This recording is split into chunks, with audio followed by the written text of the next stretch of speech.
All right, everybody, welcome into the Pump Fake after an eventful Week 14 Sunday in the NFL, which we will spend the next half hour or so breaking down the biggest moments. Jarrett Bailey, the Sporting News, with you as always. Thank you so much for making this show part of your day. And if you are watching this as a show on YouTube, please be sure to subscribe to the channel. If you are listening to it as a podcast, be sure to leave a review. So let's start with the elephant in the room. Let's talk Buffalo Bills fans. So the Bills put together. Well, let me rephrase that. Josh Allen put together one of the best individual performances that we've seen in a very long time. Over 400 yards of total offense, 342 through the air, 81 on the ground. 3 passing touchdowns, 3 rushing touchdowns, the first quarterback in NFL history to accomplish that feat. The Bills put up 42 points on offense. Josh Allen has a masterclass, and they lose. Stop me when you've heard that before. And, I've spent all year giving credit to Sean McDermott because no one really expected Buffalo to be in this situation right now. We've talked about it plenty of times on this show before, where I would say the vast majority of people in my line of work were picking the Miami Dolphins or the New York Jets to win the AFC East this year. And instead, Buffalo wrapped up the division earlier than any team has wrapped up its division in 15 years. They wrapped up the AFC East before even playing the Patriots, a team in their division. That is impressive. And especially after the win against Kansas City, I kind of banged the table saying, hey, Sean McDermott deserves to get some Coach of the Year talk. Because in previous situations, if it was a 4th down late in the game, he would take the points, he would be conservative, but this time around he kept the ball in Josh Allen's hands, and it turned out to be the right call. And then this week rolls around, and then I'm reminded, oh yeah, it's still Sean McDermott. And there were multiple instances in this game where the real Sean McDermott stood back up on a penalty late in the game where the Bills could have put the Rams at 4th and 7. McDermott, rather than declining the penalty, accepts it, turns it into 3rd and 17.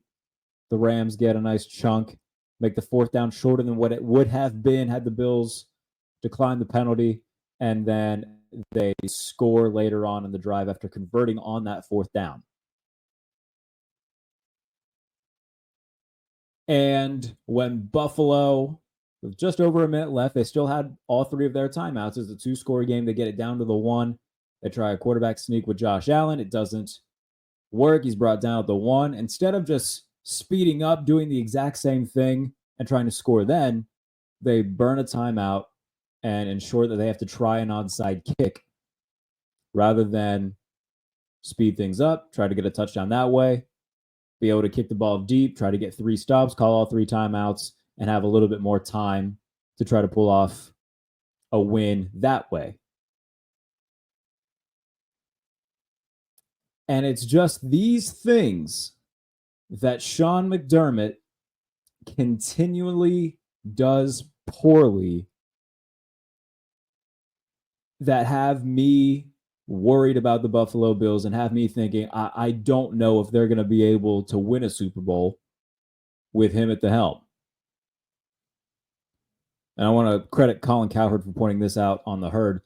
This was the 11th game that had over 400 yards of offense. He is 5-6 in those games. On the flip side, Patrick Mahomes is 14-2.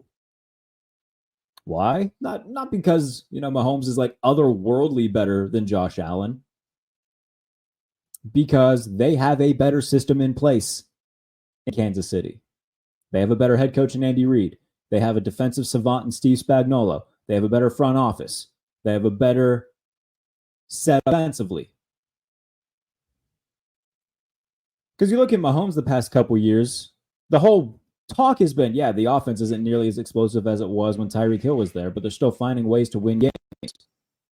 And the Bills themselves took a play out of the Chiefs' book doing that this year, saying, all right, we're just going to lean into being a more efficient offense rather than, a bombs away big play offense. And it's worked. The problem, though, is the Bills' defense against the best running teams in the NFL, even just against, the top offenses in the NFL, come up short. Against the Ravens this year, they got gashed for over 270 yards on the ground. The Dolphins lit them up on the ground in the second meeting. Even the 49ers, like before Christian McCaffrey got hurt, he was running all over them. Jordan Mason still had a big game. They had over, 130 yards on the ground that game. And in this game, the Rams had over 130 yards rushing. And Matthew Stafford, Puka Nacua, and Cooper Kupp were doing whatever they damn well pleased. In large part because the Bills didn't adjust. They were showing zone look after zone look after zone look. And as Aaron Schatz of FTN pointed out to me on Twitter, Matthew Stafford is far better this year against zone looks than he is against man looks. So you'd think if Sean McDermott is this supposed defensive genius, he would go into more man looks as his zone defense is getting eaten alive.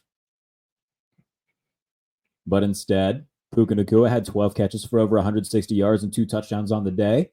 Matthew Stafford had over 300 yards and looked great doing so. Cooper Kupp had a big day. Tutu Atwell made some big catches. Sean McVay coached circles around Sean McDermott and Bobby Babbage. And in close games, that is the thing that worries you most about the Bills. It's not Josh Allen. Josh Allen is the one thing that doesn't worry you about the Bills. The offense is fine. They just put up 42 points. The offense is fine.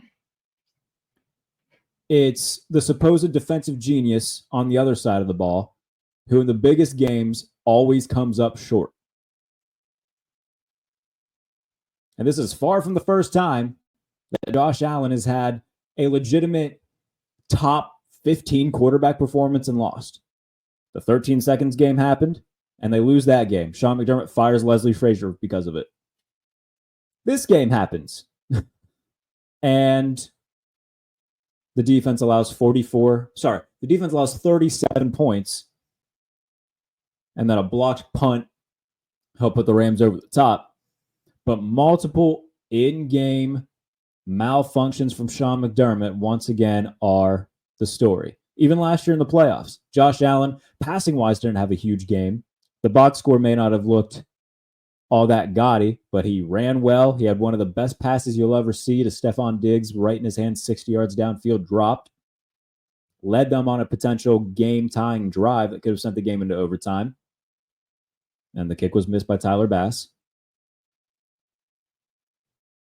And in that game, McDermott went for it on fourth down, but it was a fake punt to Damar Hamlin. So I don't know what is different now about Sean McDermott. Because like I said, I spent most of the year defending him.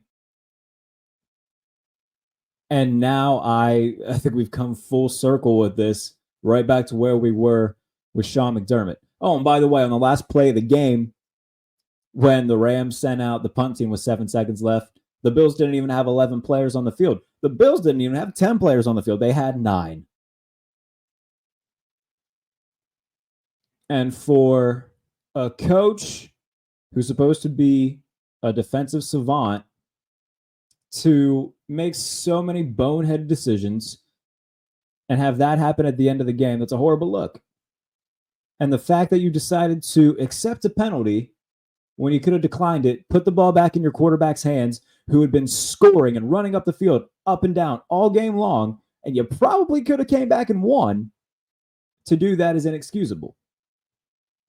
And that is what separates teams like the Bills from teams like the Chiefs. Say what you want about Andy Reid's previous history of, having issues with clock management. He still has that every now and then. But the entire staff that they have in place there, from Brett Veach in the front office, to Reid, to Steve Spagnuolo defensively, to the way that they draft, to how they build their team, it is far superior to what is going on in Buffalo right now. Like I said, the Bills' offense is terrific. And Joe Brady, the offensive coordinator, deserves a lot of credit for that. The revamped receiving room deserves a lot of credit for that. But obviously, it runs through 17 and what he's been able to do. He's the MVP of the league without a doubt. But he himself would tell you it doesn't mean anything if they can't get over the playoff hump. Lamar Jackson's got 2 MVPs, and he's god-awful in the playoffs. MVPs at the end of the day don't mean all that much if you're not getting to Super Bowls and winning rings.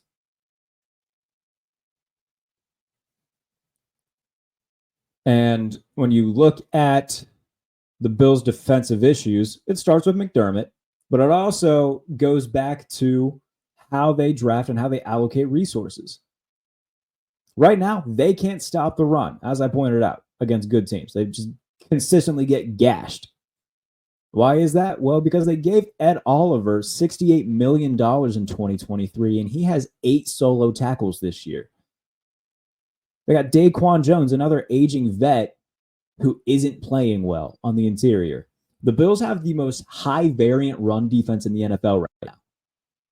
They're tied with the Cowboys for worst percentage on run defense in terms of giving up big runs. But they also lead the NFL in busted runs, which means if you're facing the Bills and you're trying to run the ball, you're either getting stuffed for a 3-yard loss or you're getting a 12-yard gain. Very, very rarely is it an in-between. Because if you can get past the first level of the Bills' defensive line, which you usually can, and they've been without Matt Milano this year, they've been without Terrell Bernard at times this year, they've been susceptible against good teams who can run, and that's been taken advantage of. They are so high variance when it comes to stopping the run, and a lot of that, too, is because they live in nickel defense. They face the 3rd most rushing attempts while in nickel. That is basically their base defense. They are in it all the time because it keeps Taron Johnson on the field. It allows them to be faster, which is great. But when you face like a power run team like Baltimore, like they're more talented than the Ravens are, but it's a styles make fights type of league. And Baltimore isn't a good matchup for them defensively because they're a team that will happily let Derrick Henry run the ball 30 to 35 times. Now, if they face them in the playoffs, do I think that they could beat them? Absolutely. Especially if it turned into a game like they just had against the Rams. Like if it turns into a shootout, the Bills are beating the Ravens.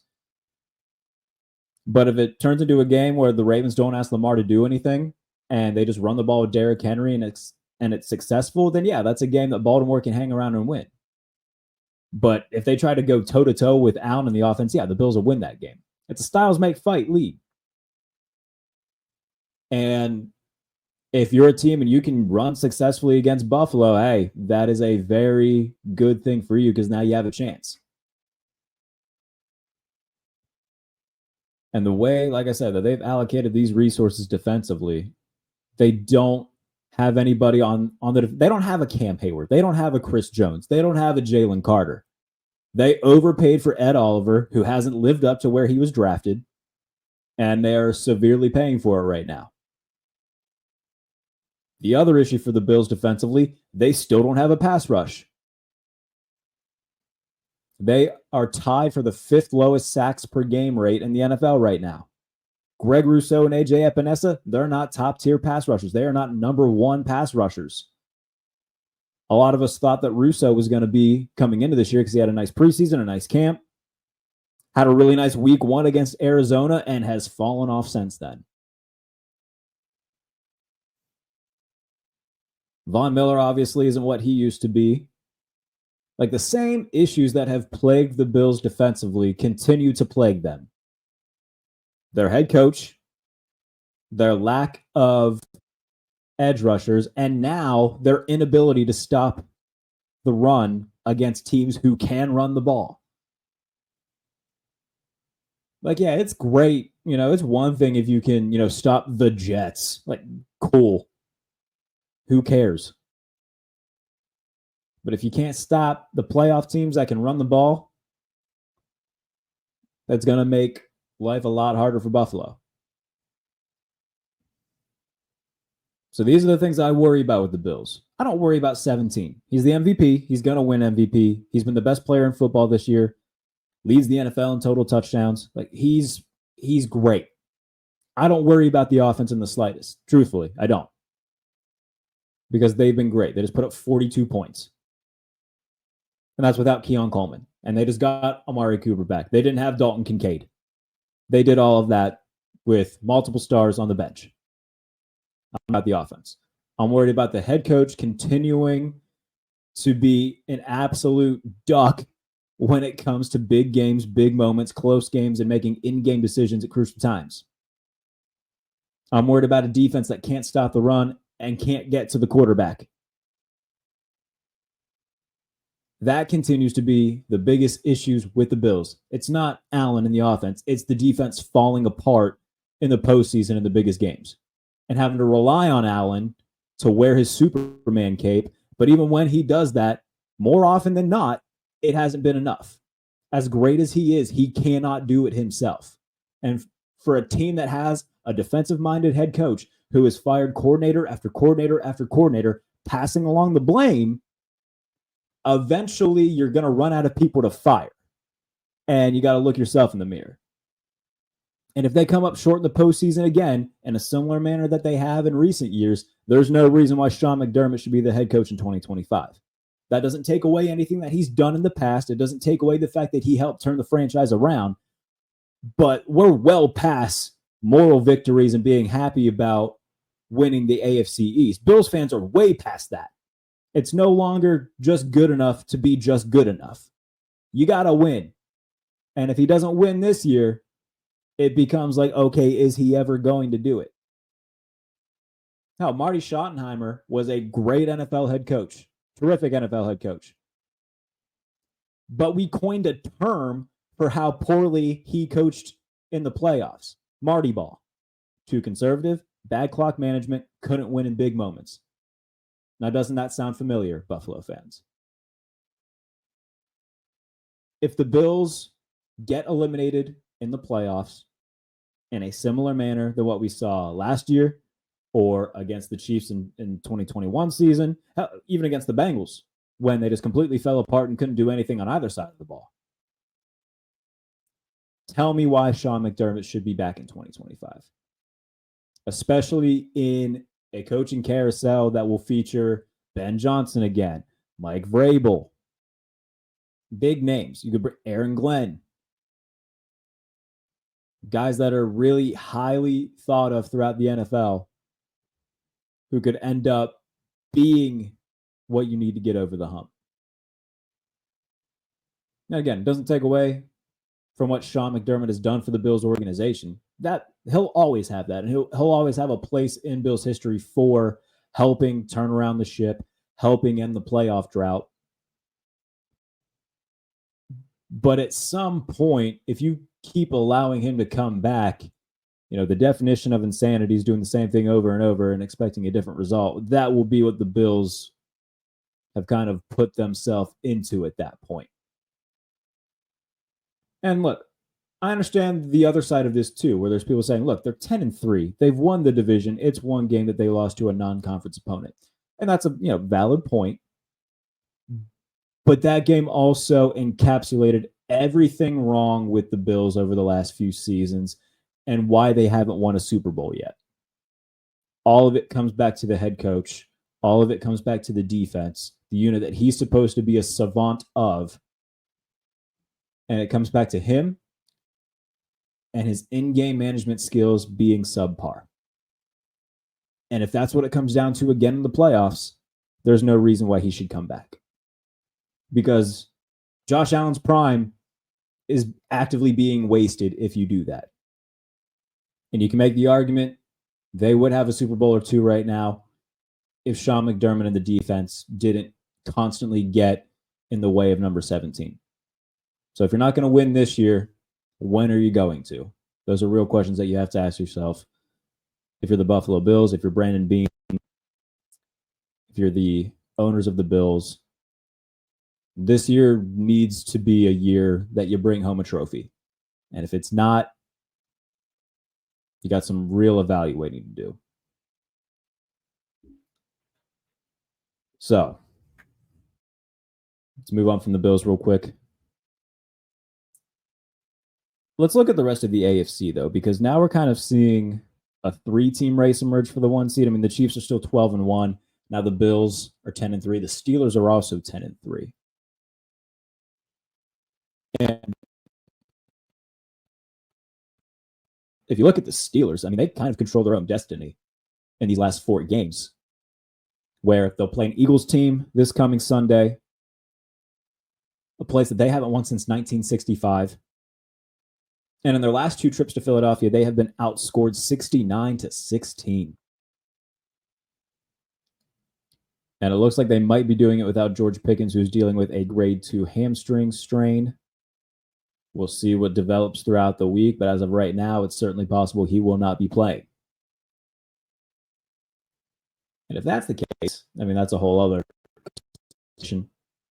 But if you look at Pittsburgh right now, they're kind of the biggest joker in the AFC playoff picture, because if they win the North, then you've more than likely got Baltimore being the 5 seed and taking on Houston in the wild card round. And I think that Baltimore would beat Houston as of right now. I believe those 2 teams will play each other here in the next couple weeks. So we might get a little preview of that. And if that is the case, then you'll have Pittsburgh playing the Chargers at home in the wild card round, a team that they've already beaten this year. And then Buffalo hosting Denver in the wild card round, a game that they should win against a rookie quarterback. That feels like a game that they, I understand that Bo Nix has, been a fun story over the last month, but I would still bank on the Bills winning that, which would set up a Final Four in the AFC of the Chiefs hosting the Ravens, which I know how that game will go. Goes the same as every Ravens game goes. And then Bills Steelers in the divisional round as well, which, as a Steelers fan, like, I loved what I've seen from them this year. I would still pick Buffalo in that game. And again, it would lead back to Bills Chiefs in the playoffs, the second time they would meet in an AFC championship game, and it would be in Arrowhead.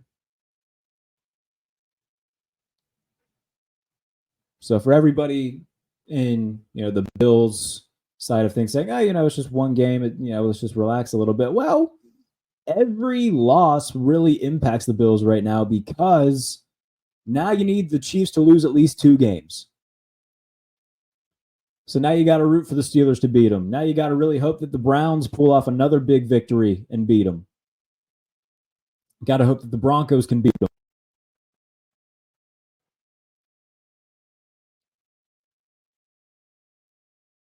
Rather than, you keeping pace, only being 1 game behind, now you really got to hope for something crazy to happen.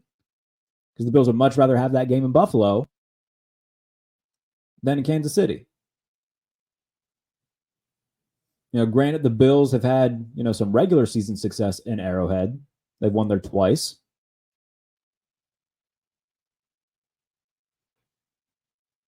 Three times, actually, I believe. Maybe I'm miscounting here.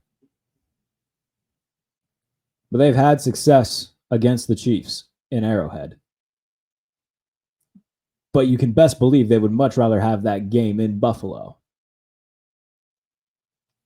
So as this final month unfolds, they're going to be rooting heavily for a team like Cleveland to upset Kansas City, a team like Pittsburgh to upset Kansas City. Although, the game is in Pittsburgh on Christmas, I don't think it would, be so much of an upset. I think the Chiefs will be favored, but it's not like they're going to be favored by like 30. It'll probably be, 2.5, 3-point favorites. But now you got to hope for that rather than just hoping for one of them to win and you take care of your business. Oh, and by the way, the Bills are heading to Detroit this weekend to face the best running attack in the NFL in the Detroit Lions. So, yeah, I understand. The one loss, all right, it's one loss. But if one loss turns into two, you can kiss the one seed goodbye. And you've got real issues that you got to take care of before you get to the playoffs to begin with.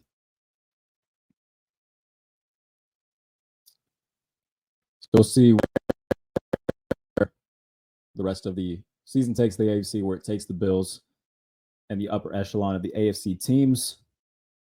But for now, like I said at the start of the show, if you're not already subscribed to the channel, please be sure to do so. If you're at the podcast, be sure to leave a review. We're back later on in the week to preview Week 15 in the NFL. Right here on the Pump Fake. So thank you guys for tuning in, and I will see you